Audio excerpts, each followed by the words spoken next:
the top of your head, but also it's going to matter even more importantly to problem solving. So I always give this example, but when somebody comes in you and they're leaning like this and they say their neck hurts, the problem is probably not their neck. The problem is probably their posture. And you have that's great, okay, but why are they leaning forward? At the bare minimum, what muscles might be tight that lean them forward? And that type of problem solving makes you a much better therapist. What happens is, you know, they get a massage from me, and you know, I rub their neck and everything like that, and it helps them, and they're like, gosh, my neck feels really good for a day or two after you work on me. But after I go to Miss Ramirez, she works on my neck and my lower back and my hips, and my neck seems to feel better for a couple weeks. And it's because Miss Ramirez, who is hopefully listening to me right now, who's brilliant, is working on other muscles that control how my hips are. Is that right, Miss Ramirez? Miss Ramirez? Hi. Yes, sorry. Okay, I just want to make sure you're listening to me. All right, Yeah. cool. So anyway, that's why all this stuff matters. It makes you it takes you from a back rubber to a massage therapist. Everybody can rub a back. In fact, I bet most of you are pretty darn good at it already. Like just a couple weeks, a little bit of practice, and you're like, ah, pretty good. I bet you are. I really believe that. But let's become massage therapists. Okay, so we're going to do some slides from your book and all that kind of stuff too. But let's do some Tapscott talk before we get there, okay? So today, we're going to be talking about the shoulder girdle complex. We're going to be talking about 4 muscles today. The trapezius, the deltoids, the latissimus dorsi, and the teres major. So, Mr. Bigelow. Mr. Bigelow, today we're going to be talking about the trapezius, the deltoids, the latissimus dorsi, and the teres major. Mr. Bigelow, what are we going to be talking about today? We're going to be talking about the latissimus dorsi, teres major. deltoid, Yep, deltoid. teres major, and the trapezius. Yes, thank you very much, sir. Thank you, thank you, thank you. Miss Mitchell, what are we talking about today? Now we're talking about the trapezius, the deltoid, the latissimus dorsi, and the teres major. Thank you, Miss Mitchell. Mr. McClure, what are we talking about today? 4 different muscles and their functions. That is correct, The sir. trapezius, deltoids, latissimus dorsi, and the teres major. Yes, yes, thank you. Mr. Penrod, what 4 muscles are we talking about today? Latissimus dorsi, trapezius, teres major, and deltoids. Awesome. And Mr. Penrod, this is for everybody's benefit, but I'm talking to you right now. Those 2 muscles kind of go together in little partners. The trapezius and deltoids go together for reasons that I'm about to explain, but I'm not ready to yet. The trapezius and deltoids go together. In fact, in very weird ways, they could be considered one muscle. We'll get to that in a minute. And the latissimus dorsi and the teres major go together. Cool. So, Mr. Penrod, what are the two pairs of muscles we're looking at today? Trapezius and deltoids, and the latissimus dorsi, and the teres major. Thank you, sir. Thank you. Thank you for mirroring exactly what I wanted there. Miss Juntapon.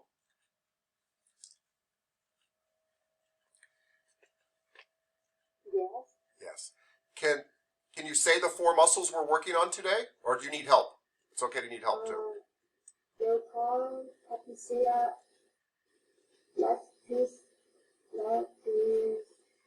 Latissimus.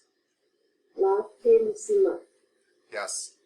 and teres major. And teres major. Good. Thank you. Thank you, thank you, thank you. Awesome. Okay, everybody. So these muscles go together so much that the trapezius and deltoid I want you to just kind of think about together, and you will after today's lecture. But the latissimus dorsi and the teres major go together so often that you never see them apart. They almost always work together. I don't know an instance where they don't. So I have a saying that's very important, and even ties to the test at the end of the year, by the way. Just to let you know, like I'm not just spewing out stuff. If I say latissimus dorsi, you say teres major. Always. If I say teres major, you say latissimus dorsi. And that's a saying, I admit. What I'm really saying is if you're thinking about latissimus dorsi, think about teres major too. If you're thinking about teres major, think about latissimus dorsi. If it's true when it comes to actions for the latissimus dorsi, it's true for the teres major. They're buddies. They do the same thing together. They're joined at the hip. Okay? So let's try this. Miss Zwick, I say latissimus dorsi. Teres major. Thank you. Miss Cuppage, I say latissimus dorsi. Teres major. Yes. Miss Langford, I say teres major.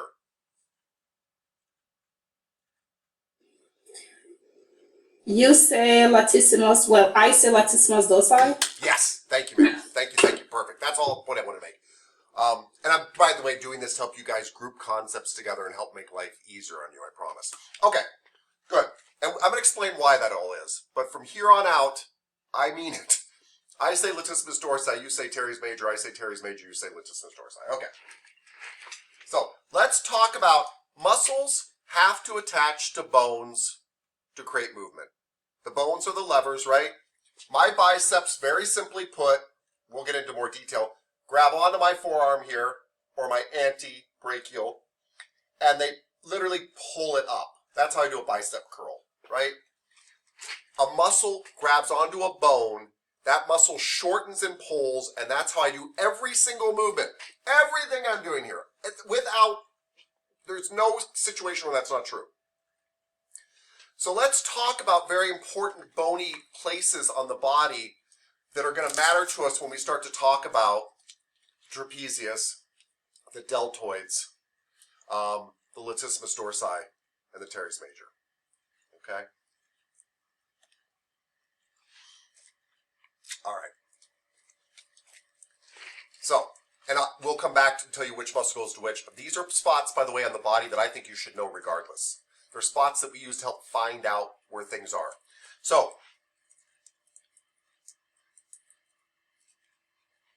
this back of your head is called the occipital region, and that's not too important yet, but if you reach back here, you should be able to find a little bump kind of above the top of your spine right back here. On some of you, that bump will be fairly pronounced. Some people have a very noticeable one. Other people do not, but there is a bump back here. Can you guys kind of find it? It's above your spine. It's right here on, you can't see it on the skeleton, but it's right here on the skeleton. It is not the spine. It is a bump right here. The bump is called the external occipital protuberance. It means the thing that sticks out of the occipital region. The external occipital protuberance just means sticks out. By the way, tubercles, protuberances, spines are all things that just stick out. This is your external occipital protuberance. It's right here. Right next to it, and you might be able to feel this on the back of your head depending on how you describe it. If you just go out laterally from it, is what's called the nuchal lines. You've got an inferior and superior nuchal line. You won't be able to feel the difference, but there's just a ridge there. Think of it as a ridge. Do you guys kind of feel a ridge there next to that bump? It's not super pronounced because you got to remember everything we're feeling has all this tissue over the top of it. But there's a ridge there, an edge to your skull. Yep. That's the superior nuchal line. It's going right across here.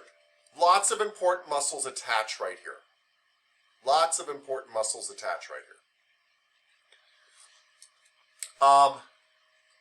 And from this, I need a little thing here. From this external occipital protuberance, Why does this tape have no beginning at all? Sorry, bear with me. Maybe it doesn't have a beginning. There it is. From this external occipital protuberance, there is actually a ligament that goes all the way down to the spinous process of C7. Now you can feel your spinous process of C7. You can feel your spinous process of C7. Hey, by the way, I should tell you all something, by the way. I'm going to review the really, really, really important stuff at the end of this lecture, too.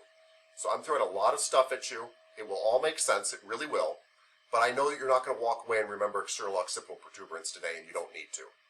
But I just want to let you know where all this stuff is coming from. What you need to remember today is the stuff that we learn about these 4 muscles. But I'm just trying to give you some backstory, which is very helpful in the long run. So, you can feel the spinous process, which just means the spine that comes out from your vertebrae here of C7. C7 is often called your vertebra prominens. C7 is often called your vertebra prominens because it's the most prominent vertebra. And it should be the bump on the back of your neck here, down here. Right down here. Not flipping you guys off. Right here. Boom. You feel a bump there. Some people, you see a hump there because all this fascia is attached there from years of bending over and stuff. But that bone that you feel back there is C7. So you can feel your external occipital protuberance and you can feel C7. Well, there is actually... Miss Cafiso, yes ma'am? Is that where the dowager's hump is? Like when you see older people and they have like, they're like hunched over and they have like a lump on their back? It's exactly where it is. Okay. Horrifying. Makes me stand up straight every time I see it. Yeah. Usually comes from having your head over for a long period of time. The fascia builds up to try to hold your head up. There is a line of kind of a ligament that runs down this thing like this. I'm going to turn the skeleton to the side so this makes more sense. There's a line of ligament. Ligaments do what? Ligaments attach what to what? Anybody? Ligaments attach? Muscles to bone. What's bone muscle? Bone to bone. Thank you. Ligaments attach bone to bone. Ligaments attach bone to bone. Tendons attach muscle to bone. Ligaments attach bone to bone. Bone up here, bone down here, it's a ligament. By the way, the stuff looks the same, it is the same, but we call it a ligament. This stuff that I just put in here with tape, this is your ligamentum nuchae.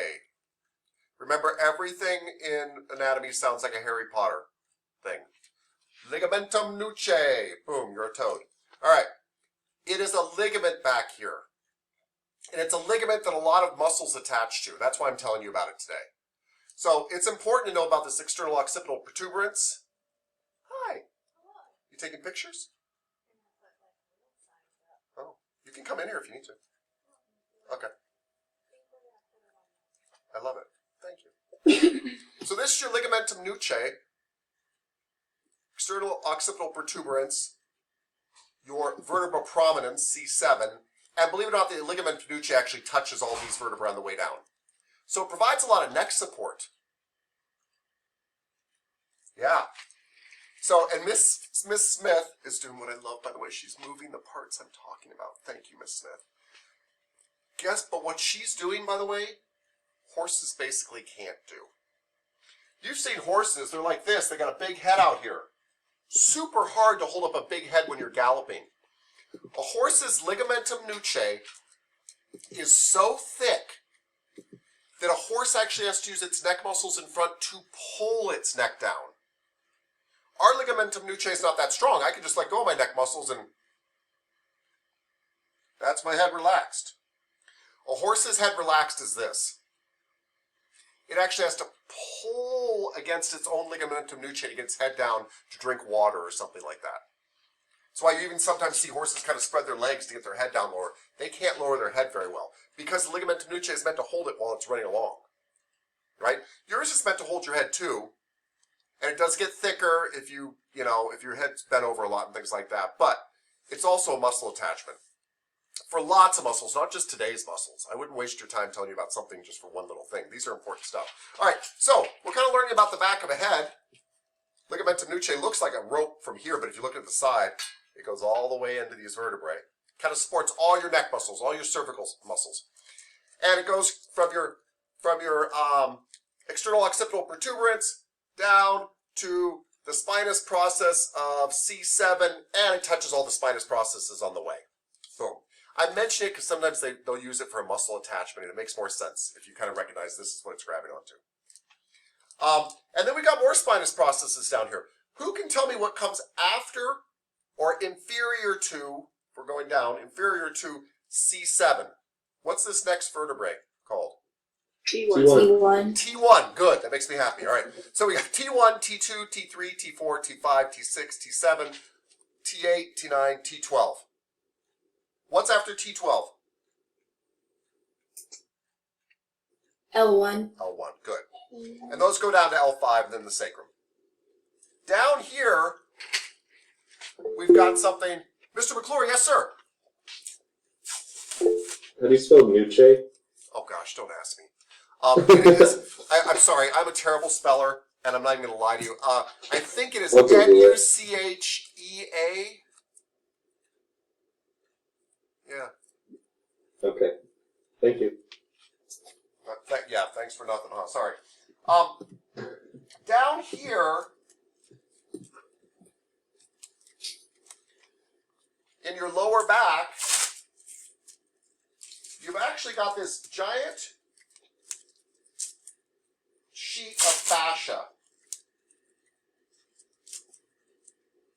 Let me explain this. Kind of looks like. Okay. Giant. Hold on. Giant. Okay. Boom. Boom. All right. So, yes. Mr. Bigelow, yes, sir.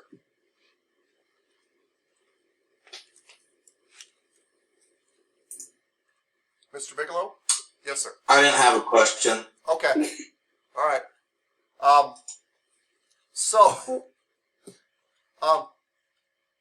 Miss Stewart, did you have a question, or did you accidentally? Okay. No, I just realized my mic was on the whole time. I'm always waiting. I've taught many of these classes, and I'm always waiting for something like, somebody to say something off mic. Luckily, it's never happened, but anyway, there's a big sheet of fascia down here. Now, let me explain what fascia is. Remember, fascia is kind of like the skin underneath your skin in your body, and it really is just connective tissue. And remember that if you have like a ribbon of it, we call it retinaculum, and it's kind of wrapped around your wrists and stuff like that. If you wind it up into a rope and connect two bones with it, it's a ligament. If you connect a muscle to a bone, it's a tendon. It's really all connective tissue. It's all the same stuff. Well, if you have a big sheet like a fascia, you call it an aponeuroses. And that is important.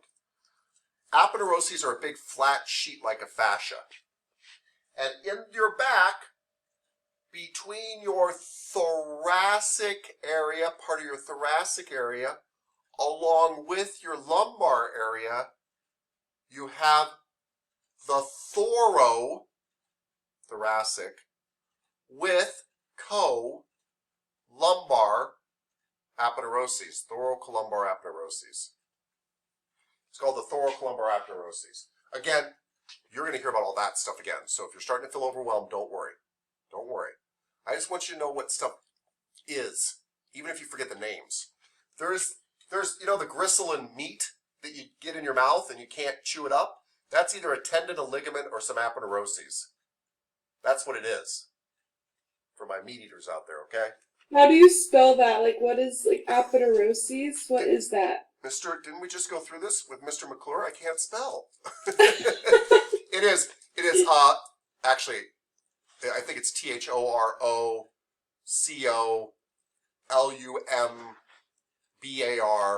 I got the thoracolumbar, but it's the aponeuroses? I don't know. Look it up. Oh, It's in your pocket. okay, I'm like, Yeah. I would not for the life of me guess that's what you were saying. Oh, because of the way it's spelled? Yeah, but I think I'm saying it correct. Aponeuroses. Yeah. So, you've got some aponeuroses in other parts of your body. They're very important. They help kind of glue a whole area together and make it strong. So, this is very important because a lot of muscles grab onto this thoracolumbar aponeuroses, and it kind of does the same thing that your ligamentum nuchae does, but for your low back. It kind of gives you some support down there. Cool? All right. Let's talk about some other features, and then we'll get on. Then we'll take a break, and then we'll get on to actual muscles. So far we've got the ligamentum nuchae that goes from the external occipital protuberance, the bump on the back of my head, to the vertebra prominens, which is the spinous process coming out of C7, glues all that stuff together, and that's really just smashed out ligament. It's called ligamentum nuchae. And then we've got this big sheet-like ligament or fascia or whatever, big sheet-like, really a sheet-like ligament. That's legitimate to say that. Called the thorathoracic co with lumbar aponeuroses. Aponeuroses is sheet-like tendon. Sheet-like ligament is a better way to put it. But anyway, it's down here. This is important because lots of muscles attach to this, and they will in this entire section. It won't just be today's muscles. There'll be lots of important stuff. Then, remember this guy? Your angel wings, everybody? Scapula. Right here. A Mr. Skelly. Right? Anybody know what this feature is that runs over the back of the Spine of the scapula. Spine of scapula. spine of the scapula? Spine just means it sticks out. You're right. Spine of the scapula. And the spine of the scapula turns into what process? Chromium The process. chromium process. The chromium process. Awesome. And interestingly enough, if I trace my finger, you can do this on a person. I do it all the time. If I trace my finger along the spine of the scapula, it turns into the acromion process, and then I run into what bone in front? Clavicle. Yes. Oh. So I can actually do that right now. I can actually grab my spine of my scapula. I'm grabbing it right now. I can go across it. I get to my acromion process. I can run around in front, and I'm on my clavicle. And they really do hook together, right? This is the acromioclavicular joint. This is very important in today's discussion. The spine of the scapula, the acromion process, and this, what we call the lateral one-third of the clavicle. Your book, by the way, says lots of very confusing things that if you'll take the time to think about them, won't be so confusing. So when somebody says lateral one-third of the clavicle, here's what they mean.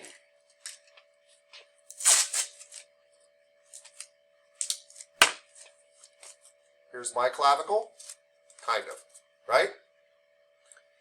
If I divide it into thirds, oh, I wish I had, oh, yeah, I do, good. If I divide, sorry, I'm doing this in the camera. I'm sure this is going to go very bad. If I divide this into thirds, your book, by the way, is just trying to talk about tricky stuff to talk about in the body and where it is, right? So, can we see right now that this is divided into thirds? Okay. How would you tell me what this third is right here? Medial. Yes. How would you tell me what this third is? Lateral. Lateral. What's this third? Intermedial. Oh, I love that. I love that. Probably wouldn't, but I love it. It's very, very, it's just middle. Oh. And it's an important distinction, everybody. Middle is not medial. Medial means towards the midline, and I know the midline is in the middle of my body, but it just means towards the midline. This is the most towards the midline. This is the third that's in the middle of the other two thirds. So, in today we're going to be talking about the lateral one-third of the clavicle. So we're going to be talking about just this lateral part out here, this lateral one-third that then turns into the acromion process in the spine of the scapula. So it sounds so confusing in your book because in a minute they're going to be like, yeah, this thing does this thing and it attaches to the lateral one-third of the clavicle. And you're like, oh my gosh. But you just cut the clavicle into thirds and take the lateral part of it. That's all they're telling you, right? And now, unfortunately, I shouldn't have taped this. It's like being waxed. Okay, so that's that. And the last thing I want to show you before we go on break is this bone. Hey, what's this bone called? It's in the break room. Yes. Humor. Humerus. There are two tubercles up here. The greater and lesser tubercle. They're bumps. They're very hard to feel on your body because you've got a muscle over the top of them, but you can find them. They are bumps. There's a greater tubercle, and more in front there's a lesser tubercle. In between these tubercles is actually a groove called the in between the tubercles groove. But they say it fancy. They call it the interturbicular groove because inter actually means between. Interstate transport means between states. This is the interturbicular groove. There's a big groove here. And that's important because it's a great place for a muscle to grab onto. And there's also a crest that comes off this lesser tubercle. And what do they mean by crest? Your tubercles are literally like mountains. And they're not like mountains that usually look like this. They're mountains that kind of look like this. So they've got the mountain here, but then they've got a crest coming down. So this bump here has a little bit of a crest coming down. And so stuff likes to sometimes grab onto the crest right underneath it. That's what it means. It's just below the tubercle. But the tubercle kind of, flowing downhill, just like a mountain. It's grabbing onto the edge of the mountain coming downhill. So here's what we learned, and then we're going on break. We have talked about some important landmarks on the body that we might later visit when we're looking at the four muscles that we're discussing today. And those important landmarks are things like the external occipital protuberance, which means the bump that sticks out of that back of your occipital region. External occipital protuberance, which is what the ligamentum nuchae likes to grab onto as it goes down and grabs onto all the spinous processes of your cervical vertebrae until it gets to C7. Then we talked about all the cervical vertebrae, T1 through T12, L1 through L5, and we discussed that there's a big aponeurosis, sheet-like ligament, piece of fascia, connective tissue, I'm saying the same thing every sentence, that likes to fill in this area here and help provide additional support, and it is called the thoracolumbar aponeurosis. We thought that was important. Then we talked about the fact that you can actually trace on your own body and your client's body the spine of the scapula as it turns into the acromion process, as it turns into the lateral one-third of the clavicle. If you keep going, it'll go all the way through, but we're going to stop the lateral one-third of the clavicle. Then we also talked about the humerus, the fact that there's two bumps up here, the greater and lesser tubercles, and that there's actually a space. I can actually dig my finger in a little bit between this space here, in there. And it's called the interturbicular groove. It's also called the bicipital groove, because later when we learn about the biceps, one of your bicep tendons goes through here. You can actually pop it out of there. Don't do that on purpose, but it can happen. So this is called the interturbicular groove or the bicipital groove. And then we talked about this lesser tubercle that's in front has a little bit of a downslope to it, like a mountain. And in this downslope, things like to grab onto too. Things like to grab onto everything. But today we're going to be talking about stuff that grabs on that downslope. And now we're going to take our break. See you at 9:17. Thank you. You can hear your voice, but you guys are not in my camera shot. All it shows is my slideshow and me off to the side. So nobody is being filmed here, although audio is catching you.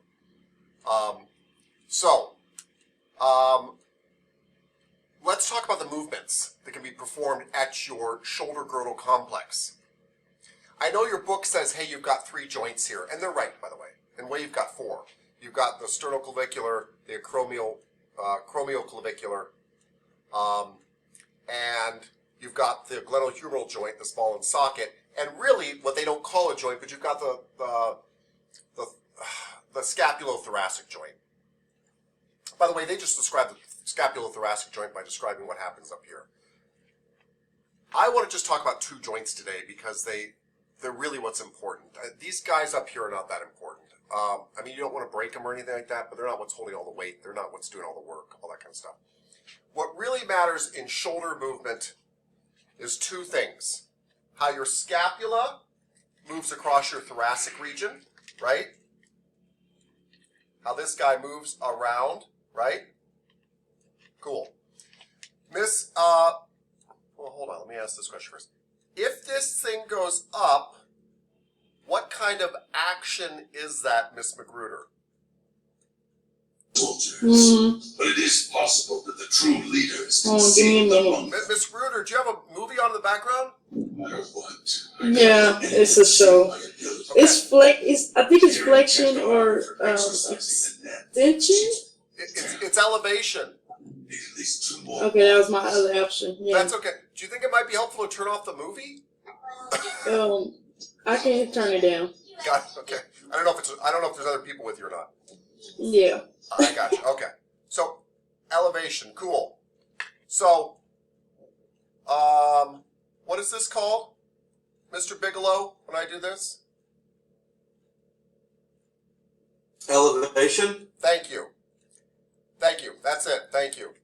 And what is this called when I do this, Miss Confiso? Depression. Yes.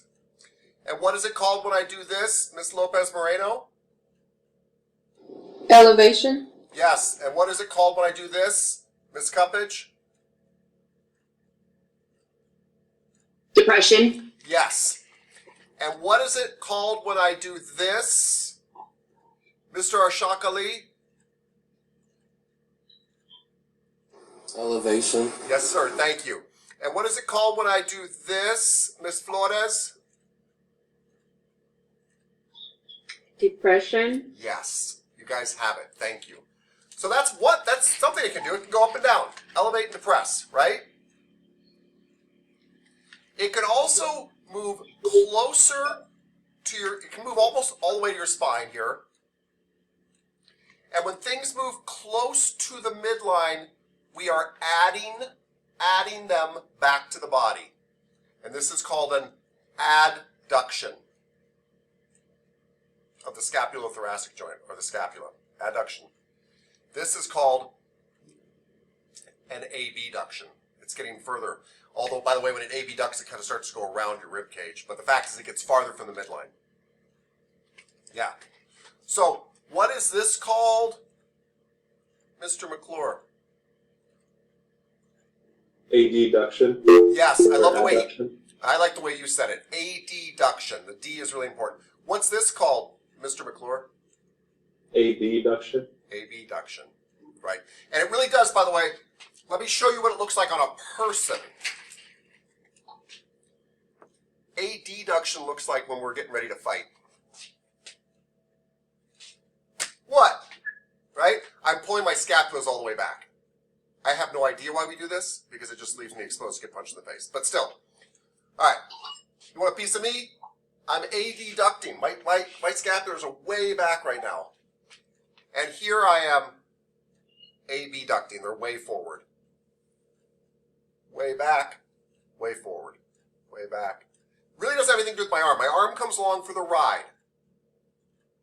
And all of that is your scapulothoracic joint? Yes. All of that is my scapula moving around my rib cage. Now, I hate to make it even more confusing, but I need to.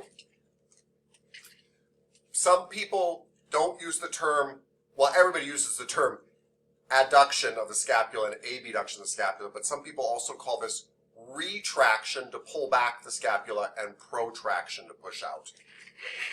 So, I am adducting and retracting my scapula. They're the same thing. I am abducting and protracting my scapula. Yeah? Yeah. So, Miss Vega. I just lost you. Hi. Yes. Miss Vega, what am I doing? Your Besides looking silly. I got my scapula pulled way back to my spine. Close to my midline. can't. You're pulling them in. You're pulling them back immediately. I've added it back to my body. What do we call that? Adducting. Yes. I've adducting it, or I've retracted it. I pulled it away. Adduction or retraction. So if this is an adduction and a retraction, what's this? A protraction. Or an abduction. Protraction or abduction. Good save. All right. So So, we now know the scapula can go up, elevate, down, depress, come close to the midline, adductor, retract, go far away and wrap around the thing, protract and abduct, right? It can also rotate.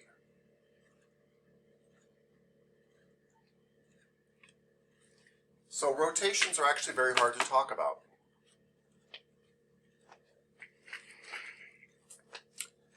Let's talk about this steering wheel. We want to be able to talk about it, by the way, so it doesn't matter which side you're on, how the person's facing, so we can all talk about it. Am I rotating this up or down? Up. Because my finger went up? Is that why, Miss Cuppage? Because this finger went up here? But this finger went down. Okay, so I don't know. I don't either. Are you rotating laterally? What? No, it is. We do talk about rotations and up or down. That's totally legit. It's up or down. There is no answer to this. Because when one finger goes up, the other one always goes down. So how do we solve that? We literally say we're going to talk about the blue finger and whether it goes up or down. We pick an arbitrary thing and we say we're always going to use that. On your scapula, it's the acromion process. If the acromion process goes up, even though the inferior angle went down, we're going to call this an upward rotation. If the acromion process goes down, even though the inferior angle went up, we're going to call this a downward rotation. So we talk about this circular movement from the acromion process. If it goes up, upward rotation. Goes down, downward rotation. Upward rotation, downward rotation. The good news is it's what makes sense to you. As I lift my arm up here like this, I am upwardly rotating my scapula too. As my arm goes up, my scapula tends to upwardly rotate. So it's nothing weird. But we measure it from my acromion process. If that guy rotates up, it's an upward rotation. Okay? And that's different than an elevation. Elevation, the whole scapula comes up, upward rotation. The acromion process comes up and other parts go down. So, your scapula can elevate, depress, adduct, retract, abduct, protract, upwardly rotate, and downwardly rotate. It takes a lot of muscles to do that, and we're going to be discussing some of those today. Let's also discuss what your glenohumeral joint can do. Yes, Miss Dowler? I'm kind of wondering about circumduction because I feel like that really hasn't been mentioned, and I don't understand why. Circumduction is kind of a catch-all term to mean something that goes through multiple movements at once. So when I start swinging my arm around wildly like this, what happens is, this is an extension technically, right? But also what happens is, at some point that extension starts to become, it starts to become an abduction because my arm comes out here a little bit, and then it comes back in. It's not a perfect thing. And so when you start to have extensions and flexions and abductions and adductions all mixed together, we call it a circumduction, which means flying around through multiple planes of movement. I don't know if that's a great explanation, but it really is when you have multiple movements going on at once. Oh, that was good. Thank you. Yeah. And I can only think of 3 examples. This is a circumduction, right? Because believe it or not, to do this, I'm laterally flexing my head, extending my head, laterally flexing my head, flexing my head, my neck. But you put all those together, we call it a circumduction. But it's really 4 different movements happening at different times. I do the same thing with my arm, and I can do the same thing basically with my hips. And that's it. That's the only stuff I can think of. Well, that's not true. I lied. My thumb can circumduct too. Right? It's not, it has to flex and extend and abduct to do all this stuff, but we put it all together. We just call it circumduction. It's almost just an easy term to be like, they're spinning around in circles. Yeah. So do we need to write that down as one of the movements? No. Your scapula can't circumduct. Oh, yeah. Your glenohumeral joint can. Because it's a ball and socket. And don't get me wrong, when you circumduct, the scapula kind of starts helping because it can't help not. But it's not why you can circumduct. It's the glenohumeral joint. So let's talk about the glenohumeral joint. It is this joint. It is what people normally think of as their shoulder. It is this thing. It is a ball and socket joint. It looks like a ball here in this socket. Yeah? Good. Cool. So, what action am I creating here at the glenohumeral joint, Mr. Penrod?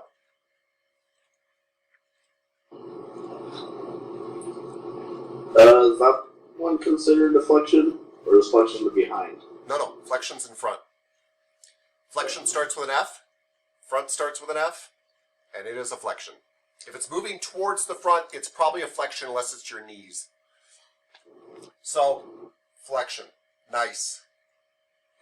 By the way, everybody, just really quick, if it helps you, I don't know if you can see my fingers here, but as I bend them in, that's a flexion. They're moving towards the front. My wrists, that's a flexion. This is a flexion. This is a flexion. That's a flexion. This is a flexion. All this stuff moving towards the front tends to be flexions except my knees. And that's because your knees don't bend forward unless you've been in a very bad accident. All right. So, this is a flexion. Yes, Mr. Ramirez. Yes, ma'am.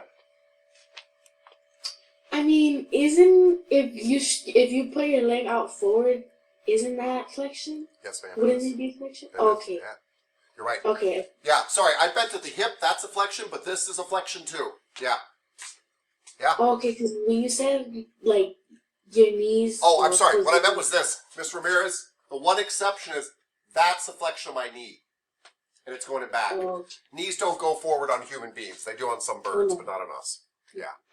But anyway, you have the concept. So, Miss Ramirez, since you and I are talking, and you're a flexion expert, what's this now?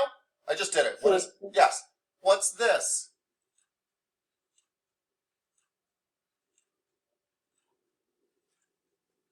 It's not depression. No, it's the exaflexion. Exaflexion. Oh. Yeah, they got a divorce, and it's the exaflexion. Just extend your mind and see if you can kind of figure it out. Could be.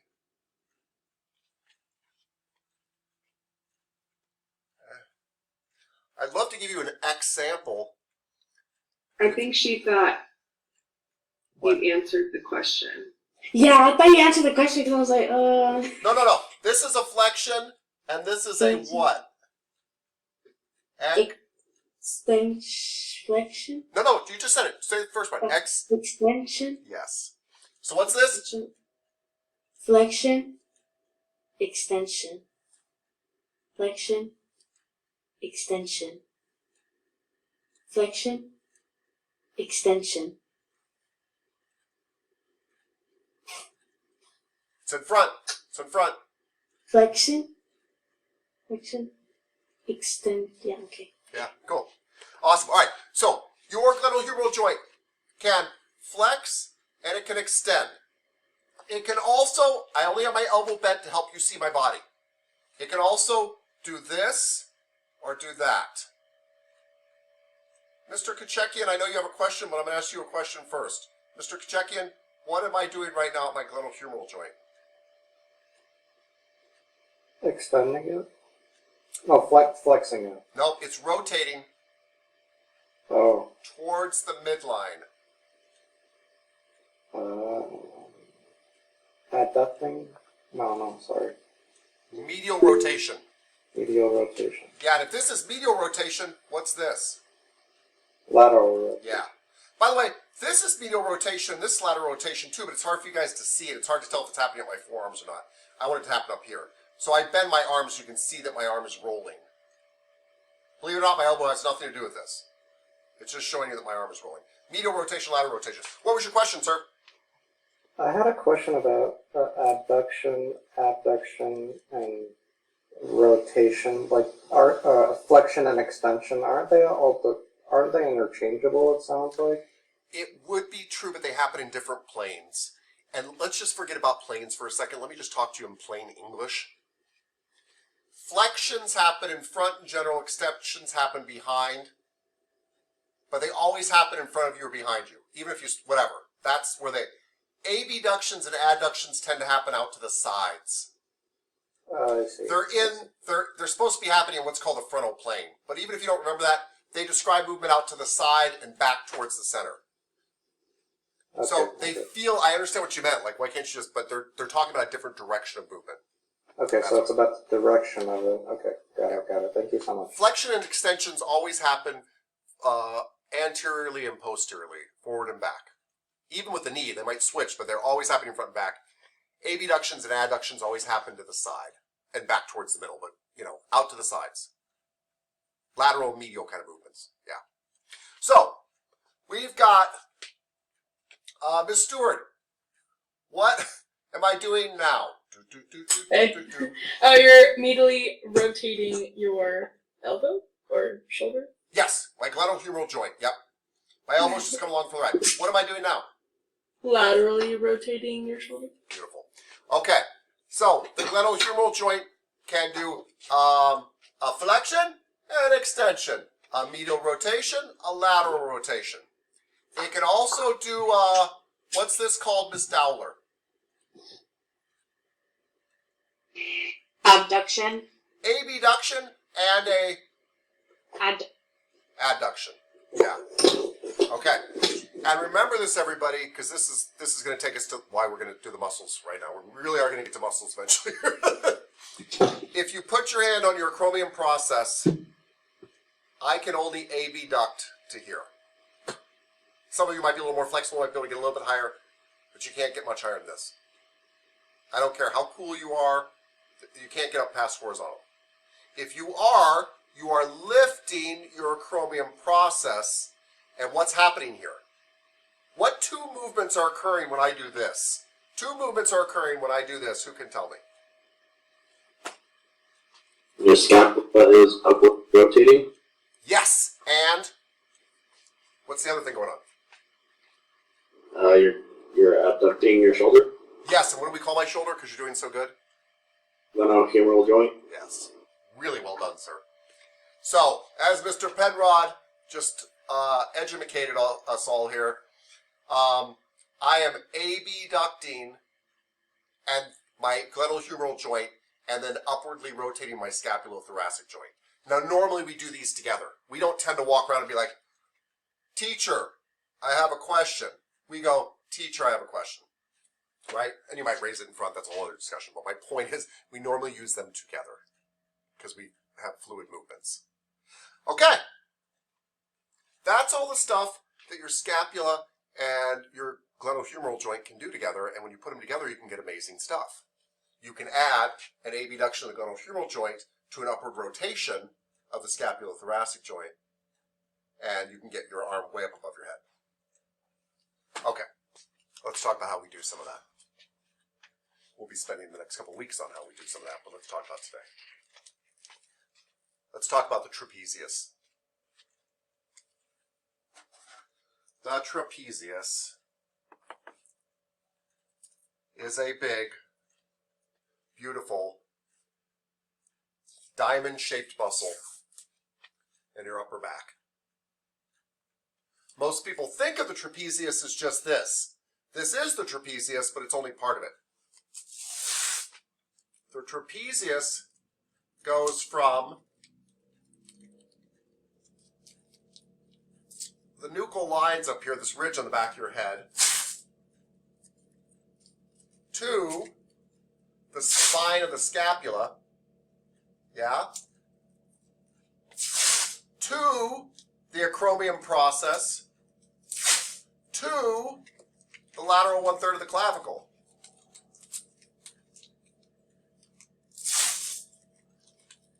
But wait, there's more. That's just the upper fibers of the trapezius. It also has middle fibers that also come from all these spots and kind of go to your back here like this. By the way, these tapings are not 100% perfect. They're to help teach a concept. We'll get 100% perfect in the book here in a second. But the concept is way more important. And these are the middle fibers of your trapezius. And then you've got ones that come from spine of the scapula, acromion process, lateral 1/3 of the scapula. They go all the way down to as low as T12, down here. Kind of looks like, well, I'm just doing one side. But I think you guys can see if we did two sides, you'd start to see that it's a diamond, right? Cool. It's big. It's big. It is also the most superficial of your back muscles. What does that mean? Mr. McClure, enlighten me. And unmute yourself. Superficial meaning towards the surface? Yes, and if it's the most superficial, I mean, we're going to learn other muscles that are underneath this thing later. It means that if I peel the skin off your back, which is a no-no, don't do that to clients, this is the first muscle you'd see. I got a question for you. Yes, sir. So the trapezius doesn't connect to the ribs, it connects to the spine, the scapula, and the occiput? Yeah, I had to think there for a second. But it connects to the scapula, essentially, by the way, I'm oversimplifying, but it's a good oversimplification. It essentially hooks the scapula to C1 all the way down to T12. The spinous process is all the way down. This would all be filled in if this was your trapezius. And it essentially connects all of this, all these little spinous processes, and the ligamentum nuchae. But remember, the ligamentum nuchae is hooked to the spinous processes, so it's the same thing, right? If you're holding a doorknob and I'm holding your hand, I'm holding the doorknob too, as long as you don't let go. So it hooks all this to your shoulder. Okay. All right. Now,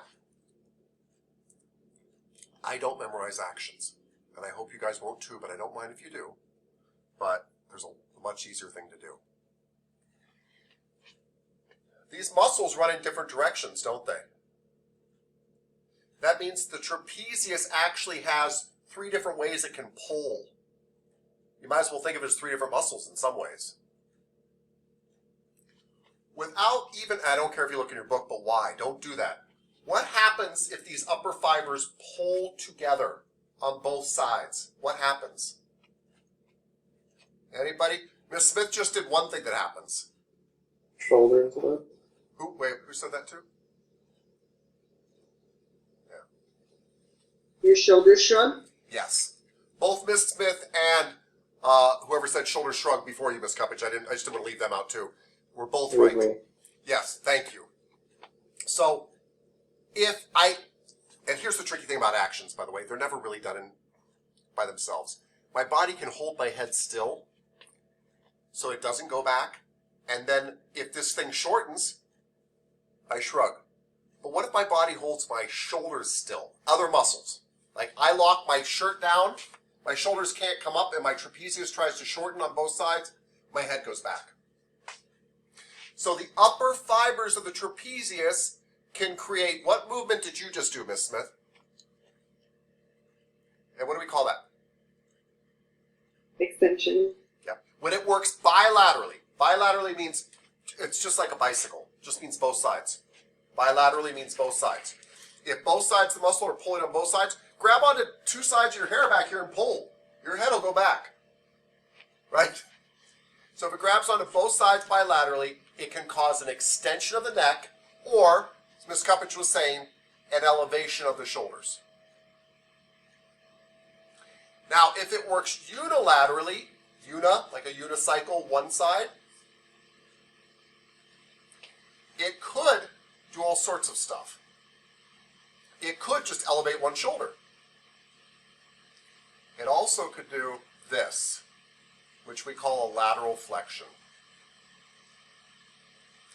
And this next one's really hard to see, but if I pull on one side too, it can often help me turn to the other side. If you pull, thank you, Miss Smith. Miss Smith just did it for us. If she pulls with her right arm, she strangely turns to her left. And that's what unilateral upper fibers of the trapezius would do. Now that's a lot to memorize, but when you just sit there and pull and prod and things like that and figure it out, it's so much better. because you will later have clients that come to you and say, I'm having a hard time turning my neck to the left. And by then you're going to know 13 muscles that turn your head to the left, and you didn't have to memorize all that because you know how the neck works. And that's why I prefer this way of learning this. But that's the upper fibers. Middle fibers are pretty easy. What happens if these fibers contract? Who wants to tell me that? Is it retraction of the scapulas? It is 100% retraction of the scapulas. And what is another word for retraction of the scapulas? Yes. What happens when you add them back to the midline? Oh, adduction. Adduction. Good job. Good job. So it adds them back to the midline and pulls them in and retracts them. 100% correct. Your book will also say it helps stabilize the scapula, and that's actually very important. But they say only the middle fibers do, but all your fibers help stabilize the scapula. Why would you need your scapula stabilized? You do it all the time and you don't think about it. If I was doing this and my scapula is not stabilized, my hand would be going all over the place. The base of the crane has to be stabilized. The reason people get tight neck and shoulders from typing at a keyboard, this is not hard. So why are my neck and shoulders shot? Because the entire time you do anything finite, anything very articulate with your hands, your scapula locks down to your back to make sure they're not shaking. It holds the base really still, and it does that by locking down. Well, that's fine, but if you do it 8 hours a day for 40 years, it gets to be a problem. Miss Wick. Okay, kinda not related, but kinda maybe related.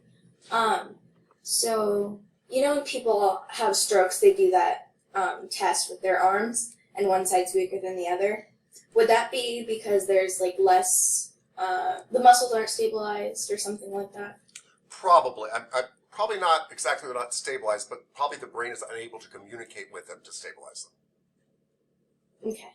So, meaning there could be 2 reasons I have a hard time lifting. There could be 100 reasons, but there could be 2 reasons I have in this scenario that I have a hard time raising my arm.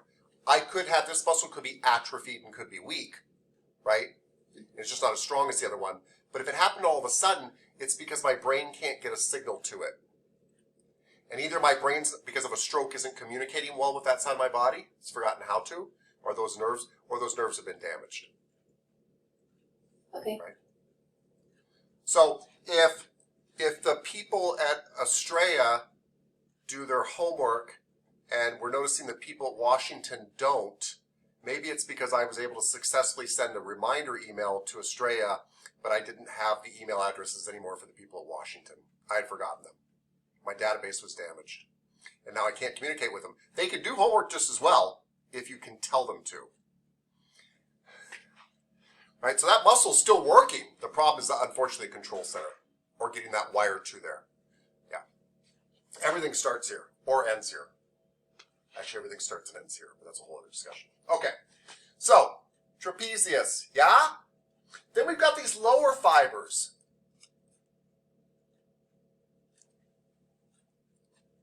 What do the lower fibers do?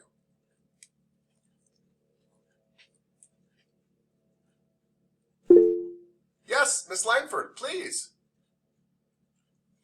What action would they do? Depress the shoulder.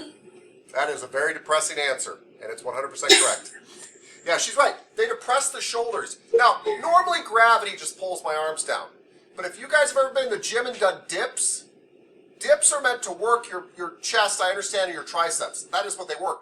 But your scapula wants to fly off your back when you're doing dips. Your lower trapezius pulls your scapula back down so that you can push away. If it didn't do that, it would be bad news bears. Really bad. So yes, it helps to pull down. And by the way, now this is getting nitpicky, but it will matter later. They do go diagonal. So you could argue that it helps to pull down and it helps to depress and adduct. It does pull back. It's not its main job. I like to keep things simple. This main job here is to adduct. This main job down here is to depress. This main job up here is to elevate, just like you'd think.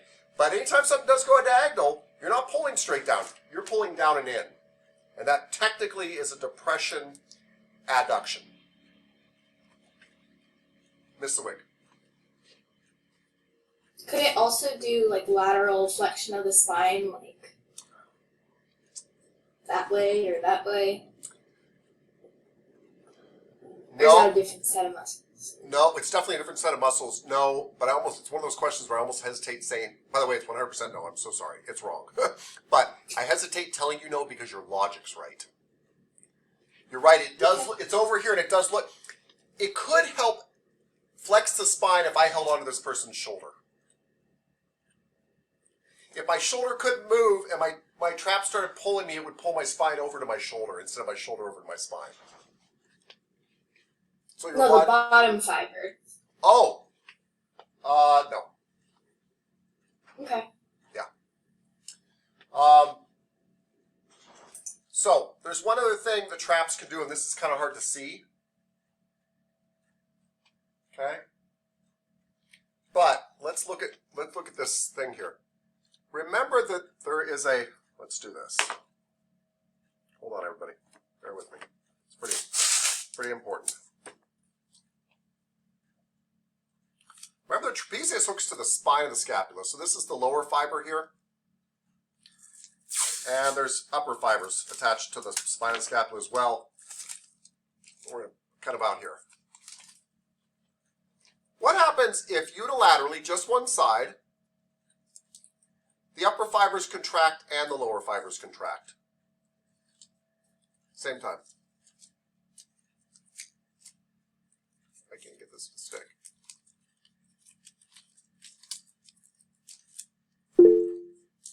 Mr. Kachekian.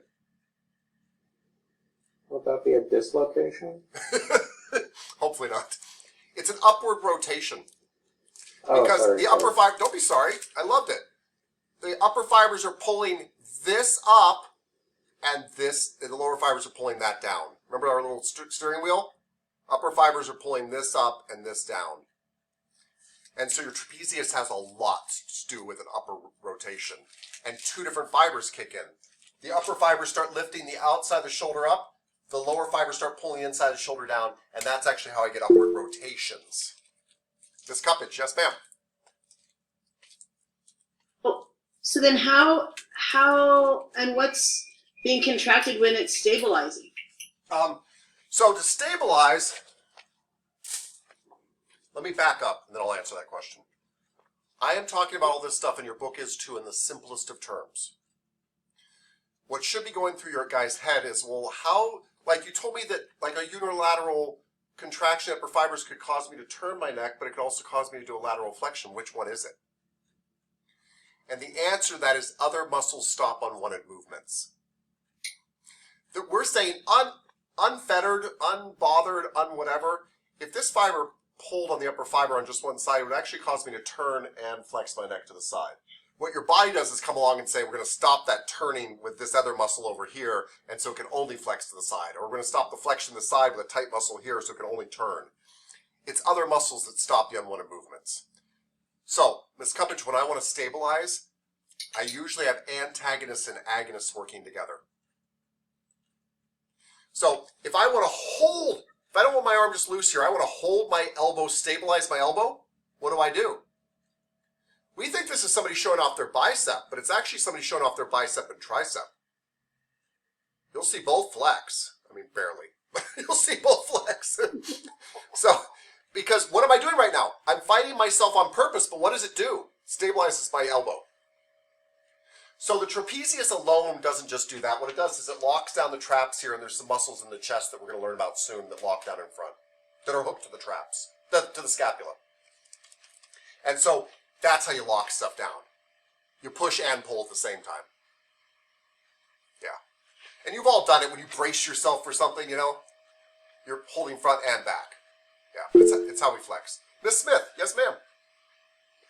So you say you don't memorize the actions. What's like the best way to go about studying your muscles then? What do you suggest?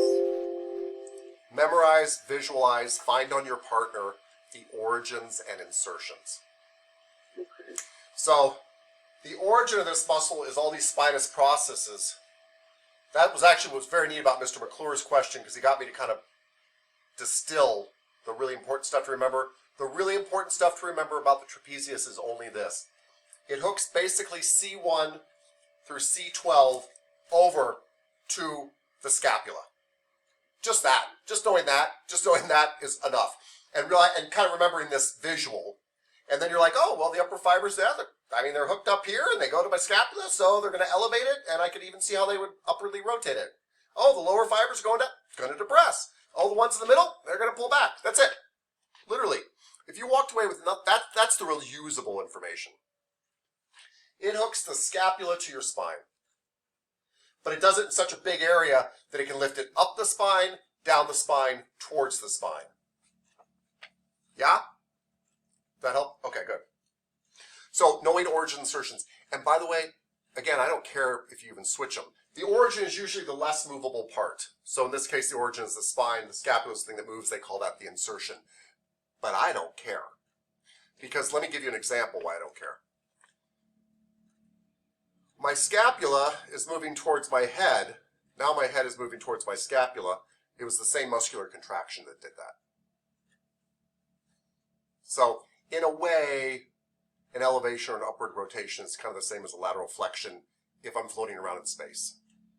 I don't care which came first. I don't care which one you call the origin insertion. I call them attachments, by the way. If your book didn't use origin insertion, I would just call these attachments. I'd be like, it's attached to the spine, and it's attached to the spine of the scapula, acromion process, the lateral 1/3 of the clavicle. Notice, by the way, this is very, very funky. You can't ever see this, but you can feel it. But it actually, your traps actually wrap around in front. So there's actually a little pocket in here. There's actually a little pocket in here that you can kind of hook on people a little bit. They don't like it. But because the trap actually rolls around the shoulder. When you're pushing the trap, yeah, it's a weird feeling. But you can actually kind of get under that hook there. You can kind of hook into that area. I wouldn't do it for massage. I'm just trying to tell you that it really wraps around the shoulder. We think this is all like this, but it's actually going around like a flank steak around here. Yeah. Kind of freaky. All right. Okay. Yes, yes. Yeah. Yes, Miss Ramirez, yes. Wait. You're cutting out, ma'am. Is this set right now right here where the shoulder is? Oh, What? can you hear me? Yes, I can hear you now. Sorry. Yeah, okay. Oh, sorry, my network is No, you're good. so right here, is that like the muscle? Because my siblings, my brothers work out, and they have like the little bump thing. Is that connected to the what you were talking about right now? Yeah. That whole thing is the trapezius you're seeing on them. For sure. Okay, so like how you said when the they bump- flex. The bump is probably just them flexing it, probably just it contracting. By the way, when your muscles contract in a way, they kind of run over each other, and that's where you get the balling up action. There's no way for something long to get short without getting thicker. And that's why muscles kind of bulge out when you contract. I don't know if that answers your question. So when you flex, let's say you flex, can you massage? Well, I don't know. Can you massage it when they have it flexed? You can. I don't think it works very well, but you can. Oh. You can massage a flexed muscle. I mean, in a way, a knot is kind of like a flexed muscle. Just in a small area of the muscle. It's a flexed muscle they can't unflex on their own. It's stuck in a flexion. Okay. Good questions. Trapezius. Yeah, look how big it is. Boom. Huge. There's as much above the water, so to speak, as below. We only think about up here. All right, that's trapezius. This is the interesting part, I think. I said the trapezius kind of goes with the deltoid, didn't I?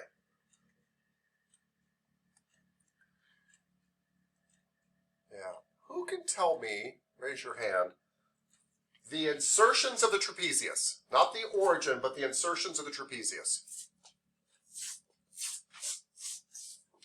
Third of the clavicle, acromion process, and the spine of the scapula. I'm sorry, I didn't say the origins of the deltoid, sir. I said the insertions of the trapezius. They're the same thing. Oh, Mr. Penrod, I never thought about that. So you mean if I know the insertions of the trapezius, I know the origins of the deltoid? I guess so. So, you mean if I took this tape right here, and taped it in the same place and went down to something called the deltoid tuberosity, which you can kind of feel inside of your arm. It's down here, it kind of hurts.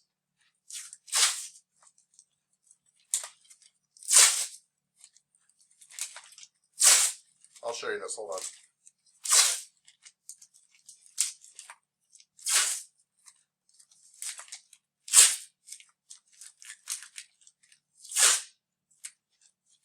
Here.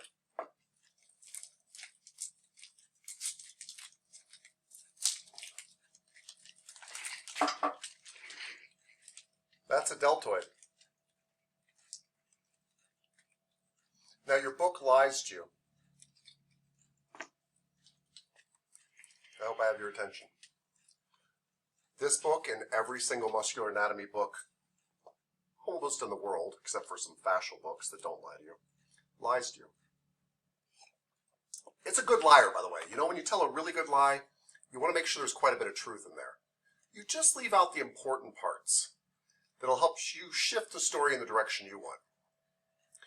And if a long, long time ago I discovered muscles, a couple hundred years ago, and I realized they contract and they had a lot to do with with movement, I'd get kind of obsessed with muscles, and I'd want to tell you where they start and where they end. I'd have a very simplistic view of them. And when I cut open a human body, I wouldn't really see them like we see them in the book. Can anybody see where my tape from the deltoid and the trapezius start and end here? Can you even see the shoulder anymore in here? Very hard to do. So your book cuts out all the extra fascia so that you can see the spine of the scapula and stuff. It's very helpful because you want to know where these things go. But in real life, the trapezius,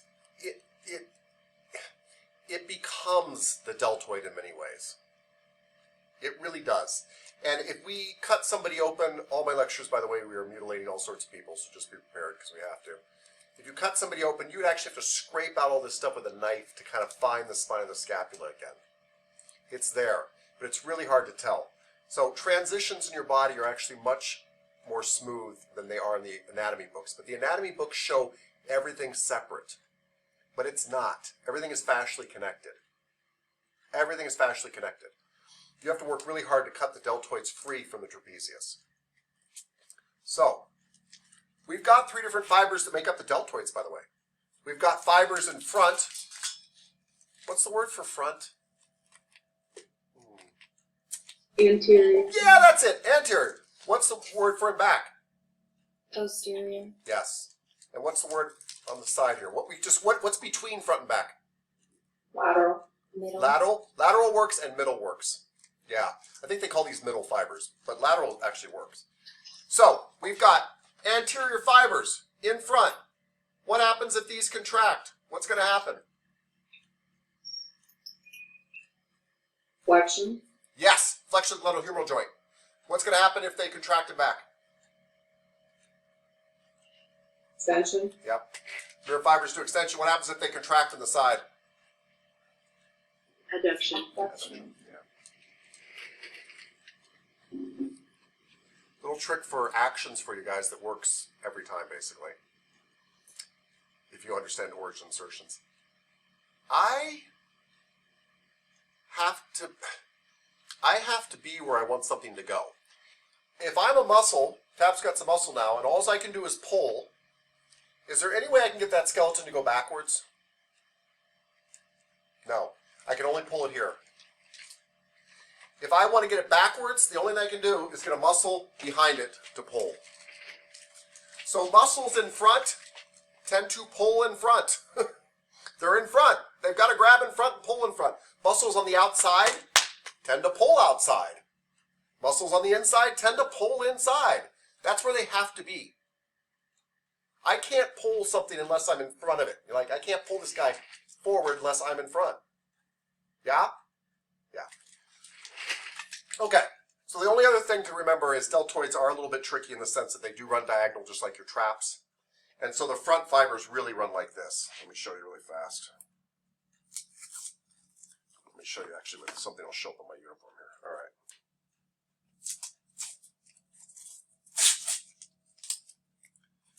The front fibers run a little bit like this. And so the back fibers. So if this contracts, you can see that it can do a flexion, right? I hope we can see that. But can you also see, because it's running diagonal, that it would cause me to do a little bit of a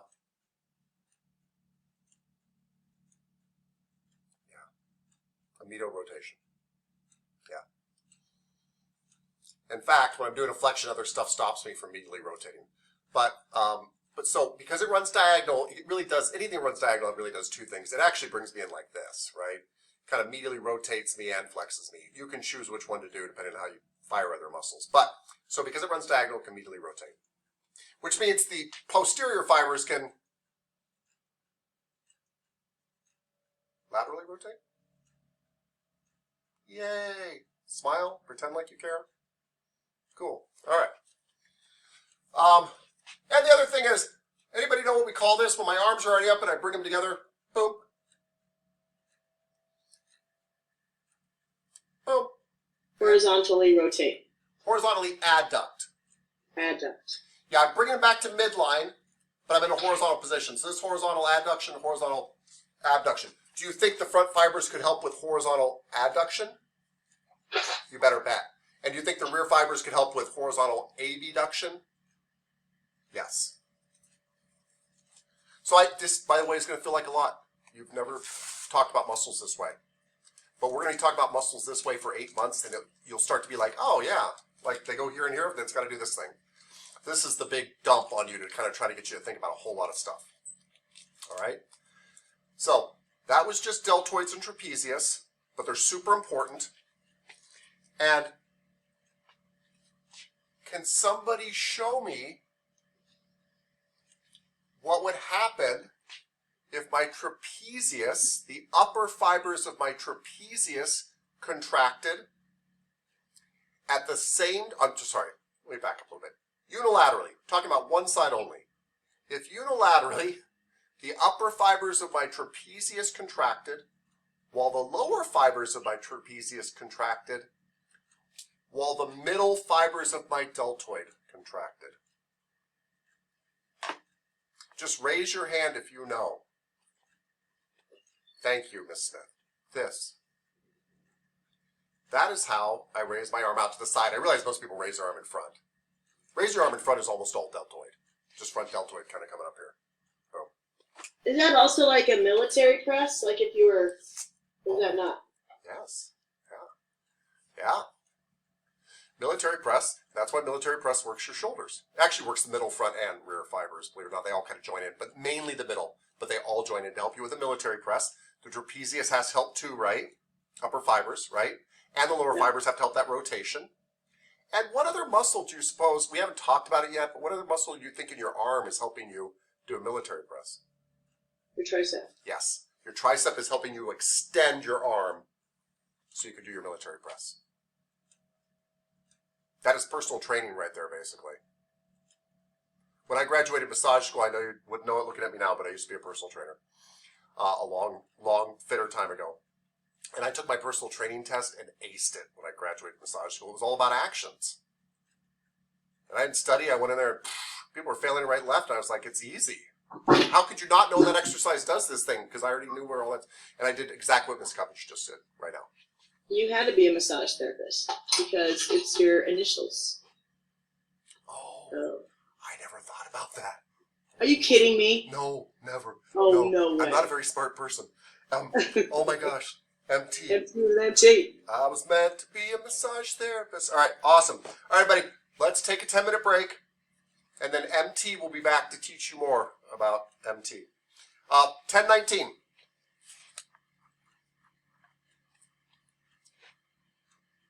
So far, we've been learning all sorts of incredible things that I think are actually more important than the trapezius and the deltoid, which is how to kind of figure out actions and how to put it all together so that you don't get overwhelmed by all this information. And that's why a lot of the basics become very important, just to understand what a flexion is. And that muscle must be in front to pull in front. There's a tiny exception to this, which we're going to learn about right now, but it will make perfect sense. It still follows the rule, basically. let's talk about latissimus dorsi and the teres major.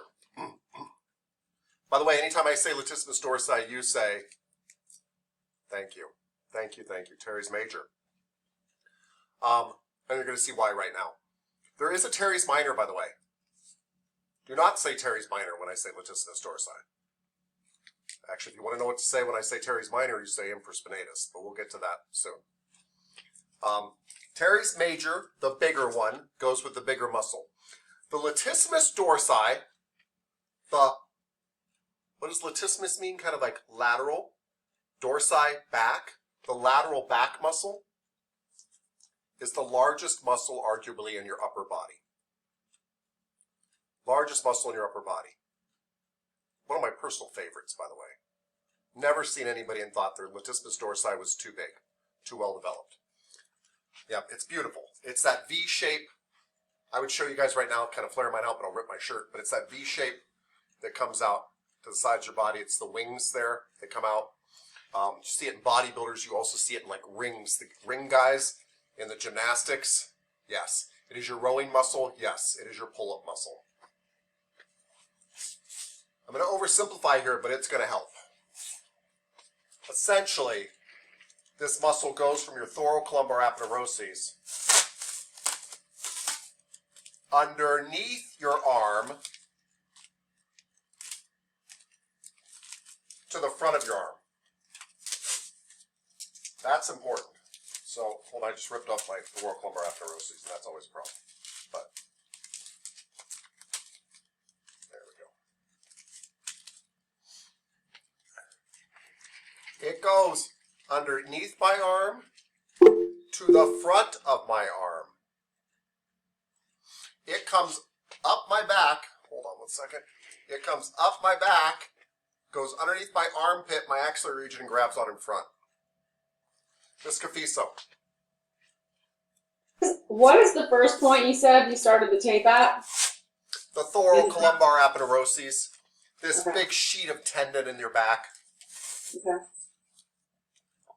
I'm going to go over the slides with you in a second and kind of explain it, but I actually think this stuff is more important the way I'm explaining it. Of course I do. So it's in front, but it goes to the back. Now, if you came from underneath your axillary region, you grabbed on your shirt here, and you pulled, what's one of the things that would happen? I just did it for you. I see somebody mouthing it. Say it out loud for us. Medial rotation. Yeah.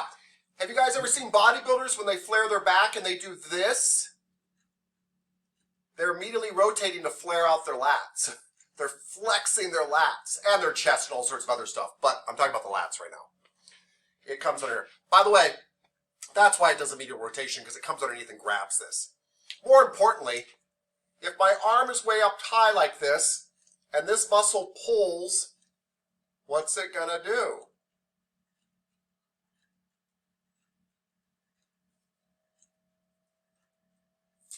Abduct my shoulder. At adduction? AD? Yeah, and if my arm's in front and this same muscle pulls, what's it going to do? This flexion. I know my arm is in front, but where is it heading to? Adduction or extension? Extension. Extension. I could put extension. Good job. It's very easy to get mixed up. Let me put it in layman's terms. If we didn't know flexion, extension, abduction, adduction, the lats pull my arm down. That's what they do. My lats pull my arm down. That's their main job.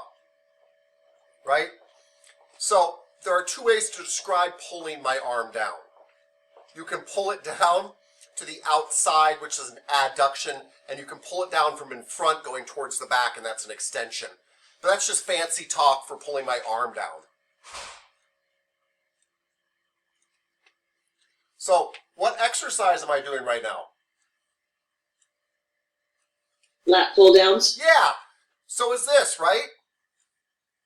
This is a lat pull down where I'm doing adductions. This is a lat pull down where I'm doing extensions. I know it's in front of me, but it's heading to the back. It's heading to the back. and they're all lats. All lats. Yeah? Mr. Kachekian. I don't, by the way, there's other muscles involved. I just meant it's a lat movement. Yes. Yes, sir. Just to clarify, would like a chin up be also a lat abduction? Yeah, like turning like this and doing that way? Because Yeah, like this or this way. I mean, doesn't really matter, right? It does, I mean, it matters in the nitpicky world of personal training and things like that, but no, it does not matter. I mean, as far as your hands this way or this way. You're right. That does, by the way, affect some things in your biceps and stuff, but no, it does not affect anything. Up here does not affect the fact that my arm has to extend down. Whether my chin up is overhand or underhand, the same thing happens here. You're right. You're 100% right. Yeah? So lats pull your arms down.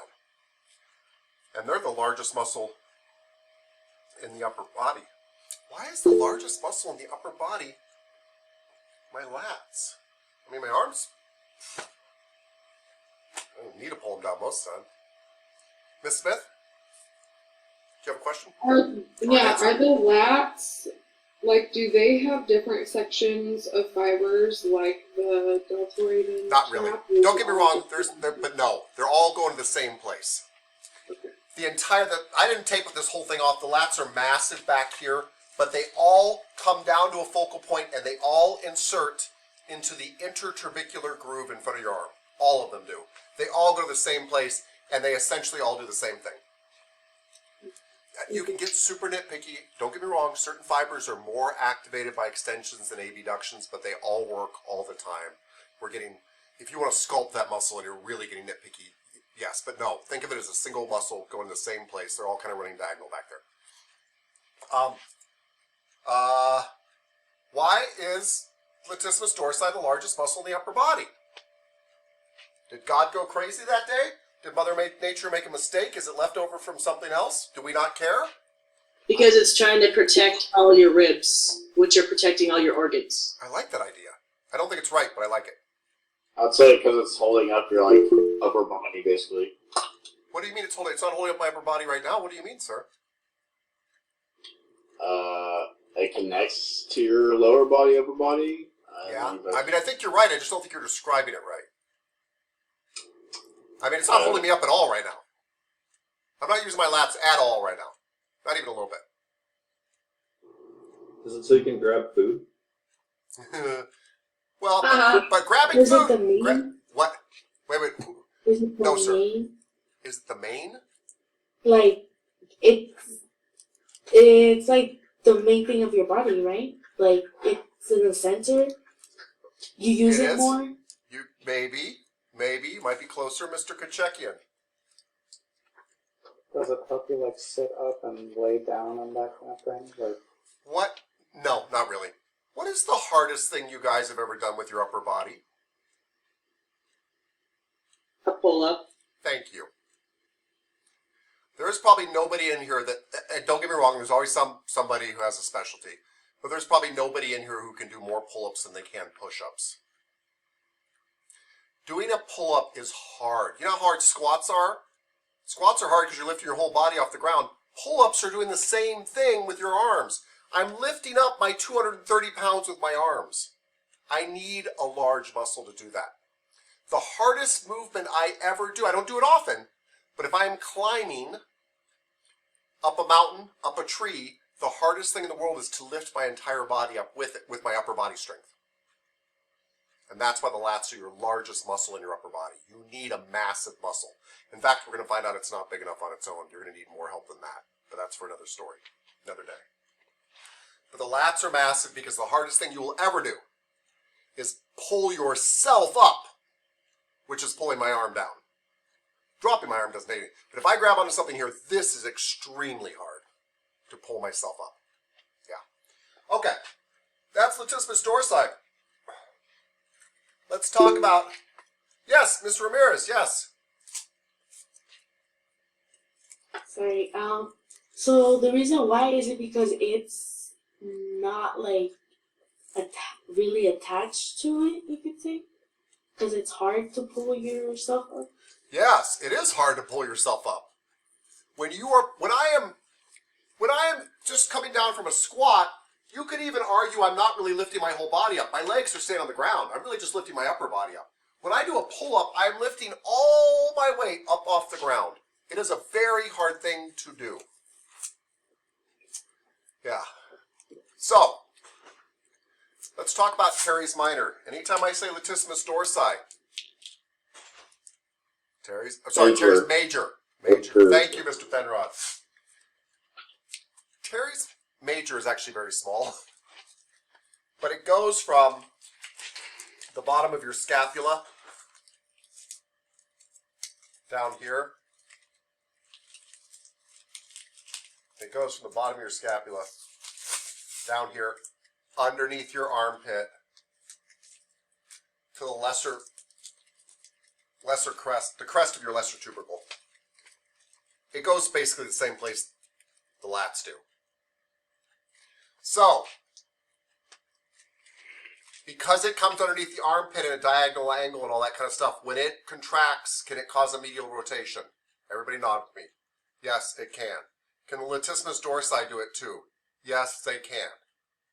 Because it comes underneath the armpit, the axillary region, and grabs up here, can it do an adduction? Yes, it can, Tapscott. Can it do exactly what, can the lats do an adduction? Yes, it can. Because it comes underneath here too, does it help with an extension? Yes. Do the lats help with an extension? Yes. Are the actions of the teres major and the latissimus dorsi 100% the same 7 days a week? Yes, they are.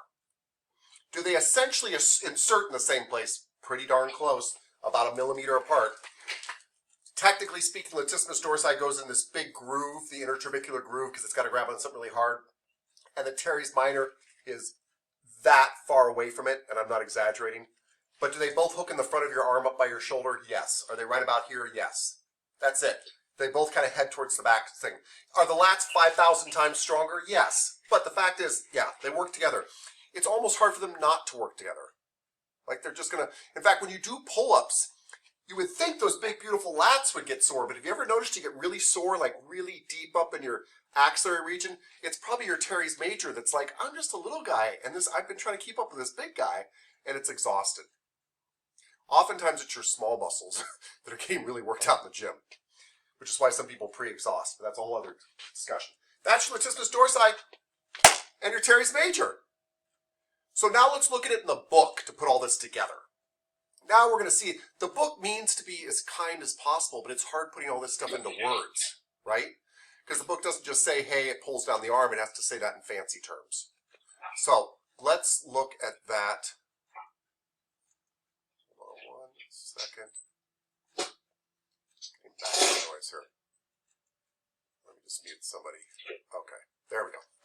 All right, so let me share this really quickly, and then we'll move on with your life.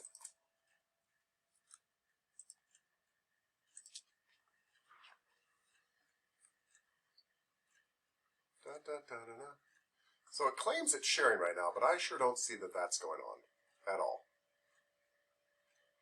There we go, finally. Okay. Do we see me climbing up a mountain here? Good. Okay. Oh, let's go back to this a little bit. These drawings are confusing because they're not showing you the whole trapezius, right? The right side here has the trapezius removed. They're trying to show you stuff underneath here. We're going to learn about this stuff later on this week. Some of this stuff.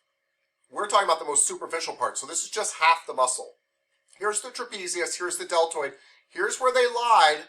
This is the spine of the scapula. It's true they both go there, but you wouldn't see the spine of the scapula so nice and neat. But it's helpful for understanding origin insertions. So here's your trapezius and your deltoid. Here, do you see this big white thing here? Here's your thoracolumbar. I called it aponeurosis because that's what it is, but aponeurosis is fascia, so they call it thoracolumbar fascia. The lats actually weave into the thoracolumbar fascia, and they go beautifully up here and they disappear. Why do they disappear? Because they're going underneath the arm to the front. Hey, what's this muscle right on top? that if there wasn't this line and they didn't change the coloring, you wouldn't be able to tell a difference between this. You just think if the lats were even bigger. That's the teres major. It's going to the same place. All the fibers are going to the same place. Everything's going to the same place. And you can't see it, but it's coming up in front and it's attaching underneath the deltoid up here. Well, maybe you could on the other side. Hold on. Nope, they didn't show on the other side either. Okay. We're going to skip all this for now. It'll make more sense later, and I don't want to do it now. Okay. Boom. Okay. Here's your deltoid. Hold on. I'm just muting somebody. All right. Okay. Here's your deltoid. It's harder in a book. It's easier when you see me tape it off. I often do this to remember my deltoid. 3 fingers down my shoulder like this. That's roughly where it is, and it has anterior fibers, middle fibers, and posterior fibers. And that's why it pulls to the front, pulls to the back, pulls to the side. Deltoid. Hit it, say it, remember it. Deltoid. It all, oh, what happened there? I don't like that. Hold on. There we go. Your deltoid, all the fibers insert into a tuberosity, which is a bump on your humerus called the deltoid tuberosity. I like these pictures down here because they help you kind of see where this stuff is. This is the insertion down here. All the fibers insert down here. The origin is the lateral 1/3 of the clavicle, the acromion process, and the spinal scapula. All come down here. Your book says, hey, if all fibers work together, they're all pulling, it helps me to abduct. The anterior fibers help me to pull in front. What do we call movement in front? A flexion. Because they're diagonal, it helps me roll in front. What do we call rolling in front? A medial rotation. If my arm is out to the side, what do we call pulling in front? A horizontal adduction. The posterior fibers do the exact opposite. Exact opposite. They pull their back and back, and they pull my shoulder and back. They do a horizontal abduction. They're pulling me in back. They're in back. Muscles can only pull. It's really hard for stuff to go in front if it's not in front. So the muscles in back pull you in back. Right? The middle fibers help pull you out to the side. Yeah? And remember, the origins of the deltoid are the insertions of the trapezius. The trapezius inserts into the lateral 1/3 of the clavicle, acromion process, and the spinal scapula. This is a highly palpatable muscle. What does that mean? You can touch it. It is directly on the skin. It is completely accessible. You can grab it. You can do. I like to grab it on people and rotate their arm to pin and stretch it underneath my hand. Grab your deltoid, rotate your arm back and forth, and I can use it to manipulate your fibers. But the cool thing is most people think their deltoid starts here because we see it on bodybuilders. They don't realize it's going all the way back to the spine of my scapula and coming from way across here. It's huge. Just like the traps. They thought the traps were just up here. They're huge. They're covering most of my back. Yeah? Yeah. Deltoid. Trapezius. Remember when Mr. McClure and I were discussing what are the origins and insertions of this? And I said it's essentially, where's my little cursor? I said it's essentially from the spine, from C1 all the way down to T12, over to the lateral 1/3 of the clavicle, the acromion process, and the spinal scapula. And you can see it now. You can see the fibers. You can see it. Now, they put it differently, and I'll read it to you and kind of explain to you. They describe that differently. They say the origin is the external occipital protuberance, which is true, the back of the head. The medial portion of the nuchal lines, which is this line in the back of the head. The ligamentum nuchae. But remember, we discussed that it's true, but we discussed the ligamentum nuchae really attaches to all your cervical vertebrae. So saying this attaches to C1 through C7 is not crazy. And then it says, does it say spinous processes? I hope it does, yeah, of C7 through T12. So very simply put, this guy hooks to your spine from your head down to T12. From my head to the last rib, this guy hooks to my spine. Not my ribs, but vertebrae that have ribs. Head to last rib. That's what they're trying to say in fancy talk. And then it inserts in the lateral 1/3 of the clavicle, the acromion process, and the spine of the scapula. And it makes sense because a lot of movements that you do involve your deltoid and your trapezius working together. Like when Miss Cuppage was showing us military press. Military press really had a lot to do with using those two muscles together. Yeah? And then we saw all the actions up here. Oh my God, there's so many. But we can figure out a lot of these actions. We can now see that the upper fibers, of course, bilaterally, like both fibers bilaterally can pull my head down. Of course, they can elevate. You know, of course they could rotate my neck unilaterally because they're pulling on one side of my neck. Of course they could pull my head over the side because if one side's pulling, it could do this. Because my head getting to my shoulder is the same as my shoulder getting to my head. To you it might not be, but if you were floating in outer space, there's really not much difference between my shoulder coming up here and my head coming down there. I mean, there is some difference, but trust me, that when muscles activate, the two attachments, the origin insertion, get closer to each other. That's just a fact. You could argue which one comes to the other one. Sometimes they both just come to each other. For example, when I'm doing a bicep curl, I'm doing a flexion of my elbow, correct? When I'm doing a pull-up, I'm doing a flexion of my elbow. I'm doing other stuff, but I'm doing a flexion of my elbow too, right? Right. But this one, my body is coming to my forearm. This one, my forearm is coming to my body. But to my bicep, it's the same thing. My bicep contracted the same way either way. It just brings the two endpoints to each other. There's your trapezius. We see here where it says middle fiber is stabilized. I say they all stabilize, but that's all right. But they adduct, which means that, you know, they could have something to do with tight shoulders. Hey, by the way, since this muscle moves my neck and lifts my shoulders and rotates my shoulders and bends my neck and rotates my shoulders, rotates my scapulothoracic joint, bends my neck, lifts my shoulders, all that stuff. Since it does all that stuff to neck and shoulders, would neck and shoulder tension be intimately connected? Yes. And there's a lot of other reasons that neck and shoulder tension is intimately connected, but this is the first one in a long list, and that's why we care about that. Your neck actually isn't just to hold your head up. Your neck really is a tent pole to hang your shoulders off of.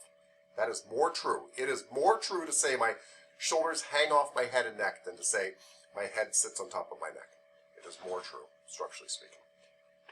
Your neck is not really just there to have your head on top of it. It is a tent pole to hang stuff off of. Trapezius. Beautiful muscle. Play with it on people.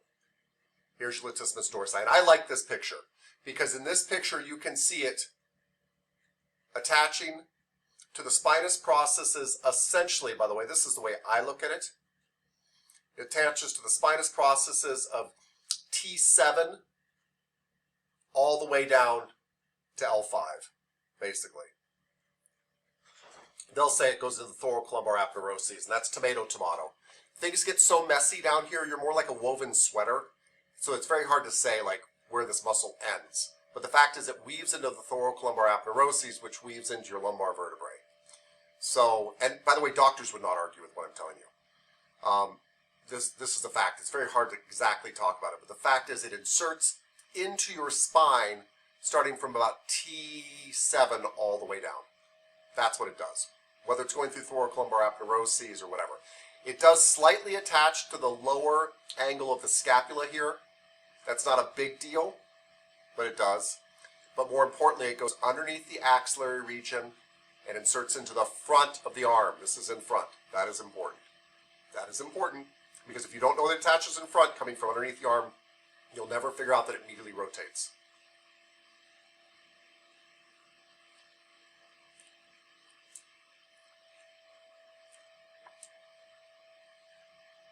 And it helps to pull your arm next to your body.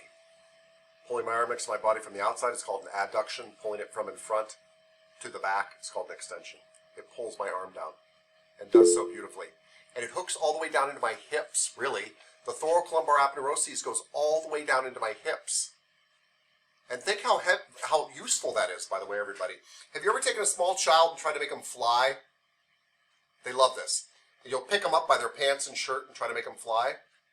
And when you do it, you try to wad up as much material. Maybe it's just me. I was a crazy dad. I don't know. I'd wad up as much material down by their pants to pick them up because I want to get towards their center so it doesn't hurt them. And that's why your lats are actually hooked all the way down to your hips because they got to get your butt up that tree. Mr. Kachekian. I just had a question. Where it's going towards the front, where it's the latissimus dorsi, you said is going up here when it's getting close to the humerus. Is that like under the axilla, or is it close to the axilla? Where is that exactly? The axillary region? Yeah, yeah. I love this question. I was about to ask something kind of like it, sir. Sorry. No, don't be sorry. I love it. Mr. Kachekian, it's what makes the axillary region. It's what makes the axillary region? Let me explain myself. You guys do need to understand this. An armpit is not an armpit except that it has two walls on each side. When you find yourself in a valley, it's not because you're in a valley, it's because there's two mountains. And then you call the space between them a valley. What makes my rear axillary border, this thing I can grab onto back here, is my latissimus dorsi. Okay. And then there's no latissimus dorsi, and my pecs in front, by the way. But what makes, there's just nothing in the middle, and so you call that your armpit. But there wouldn't have been a pit there if we didn't put two walls on each side. Right? I'm in a classroom right now. If I removed all the walls, it wouldn't be a classroom. So I've called this empty space in the middle something, but really what made this empty space in the middle is the walls around it. The latissimus dorsi makes the backside of your armpit. Grab the backside of your armpit, you're grabbing the latissimus dorsi, and of course anytime I say latissimus dorsi, you say what, Mr. Kachekian? We say... I have it here. Teres? Teres minor. Major. Major! That too makes up, that too, along with some other stuff, make up the posterior border of your axillary region. I find that a lot of people don't want that part touched. Then we're not touching it correctly because we want to touch it. I really mean that. I don't mean that so snarky, but I really do. I think they do like it touched. In fact, I find the exact opposite. I find they love it touched and nobody works on it. Now, maybe you and I are disagreeing about like what we mean by that area, but I think it's a super important area. If you're talking about back here, not inside, not in the armpit, not in the axillary region, that's terrible. That's a no-fly zone. But the border, this meat back here, they love it. They love it all day long. I'll come do it to you, Miss Cuppage. I'm really serious. And you'll be like, bring some money, because you'll probably want to pay me. You'll just be like... Well, Abby did it, and it was awesome. But when maybe I'm doing it wrong. It's possible that you got somebody who's ticklish, or it's possible you ended up accidentally poking them inside the axillary region and they didn't like that. Or it's possible you had a person who doesn't like it. I'm not saying every last human being. But my experience has been 99% of the time people are like, wow, nobody ever rubs me. That feels really good. I didn't realize it was so sore. Oh my God, that's amazing. That really is my experience almost all the time. But, by the way, everything I say in this class, everything, unfortunately, everything has an exception. Even I say there's a humerus there, you'll get a client that doesn't have a humerus there. They're like, I was born without a humerus. I've got my radius and ulna up here. Everything I say. I'll be like, oh, people love this. You'll find somebody who doesn't. Like, so, kind of keep that in mind. But, yeah, people like it. So this is kind of a strange question. Good. But there's obviously people that are missing limbs. Yeah. Born without arms, that kind of stuff, right? Mm-hmm. So when you've got all these different points of insertion, they still obviously have a back. They just don't have maybe as much of a shoulder, or they have like they have the joint there, but they... So what happens to those muscles? I mean, they're probably kind of atrophied, but I've seen people using... I used to teach with a woman that didn't have any arms. Yeah. But she still could do everything. And it wasn't necessarily with her feet, but she like almost still used them to move like they were an extension of her clavicle. Sure. I 100% believe that. I've experienced that. I can't answer the question because it literally varies from every single individual. It depends on if it depends on if it was a birth defect or the arm was removed. It depends on, did the birth defect also include losing certain muscles or having them grow differently? It depends on, we could go on all day long. You know what I mean? Yeah. It just depends, because they're not just missing probably a bone. They might just be missing a bone, but then did they also not have their biceps and triceps grow? Some people yes, some people no. It just goes on. Just it's truly individual. But then the muscle just figures out a new insertion point. It may never grow. It may not be there. But you're absolutely right. It might grow. They might have some very unusual anatomy. It does happen. Yeah. It's just too individual for me to answer. All right, so teres major hooks to the lateral border of the scapula, which just means the outside of the scapula, right? Lateral border of the scapula. The lower 1/3. Here we go, this 1/3 thing. If you divide this lateral border up into thirds, the lower 1/3 from the inferior angle on the lateral border here is where the teres major is. And Mr. Kachekian, can you see how this starts to form an armpit? This is, yeah, part of your armpit. And there's other stuff up here we're going to learn about that helps form the armpit too. But this and the lats have a lot to do with it. And it's basically going in front and doing the same thing. So it has the same actions. Same actions. Mr. Kachekian, yes, sir. So this is a dumb question. No. So does the teres major connect to the scapula, to the bottom of the scapula right there? No, that's not a dumb question, but it doesn't. Well, yeah. Okay. Oh, I'm so sorry. You mean the inferior angle? Yeah, yeah. It looked like it was kind of attached there. Maybe it was just me. Yeah, and the real reason it's hard to answer this is not even my lack of knowledge on it. People are all a little bit different. So it goes down to the inferior angle. Some people in this class, if we autopsied them, it would kind of cover the inferior angle. Some people, it wouldn't quite make it there. It's not exact. Right? Just like, I don't know, just like our hands aren't exact. Some people, this finger's a little bit longer than this one. You know what I mean? We're not really that similar in that sense. Everything's off in little millimeters, so I just can't even quite answer that. Okay. That was a lot. But really, really cool stuff. Yeah? Yeah. So we learned 4 muscles today. Yeah? Yes, we did. Miss Juntapone. Hi. Can you hear me? Miss Juntapone, can you hear me? Yes. Yes. Hello. Yeah. Hello. What 4 muscles did we learn today? I can say them with you if you want. Okay. Trapezius, deltoid, latissimus, and teres major. Good. Yes. So latissimus dorsi, teres major, right? Yeah. And trapezius and deltoid. Well done. Thank you. Cool.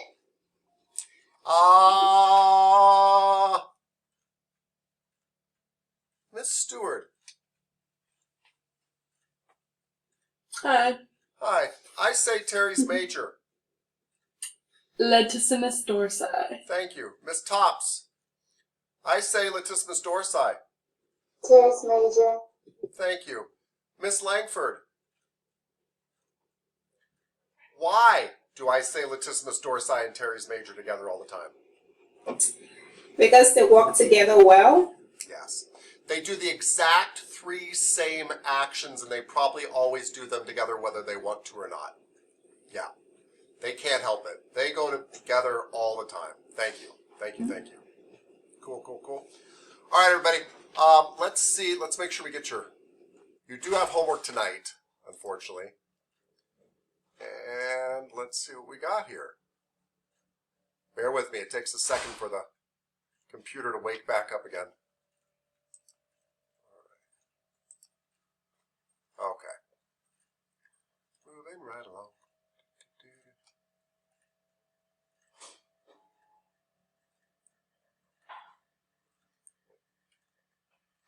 So,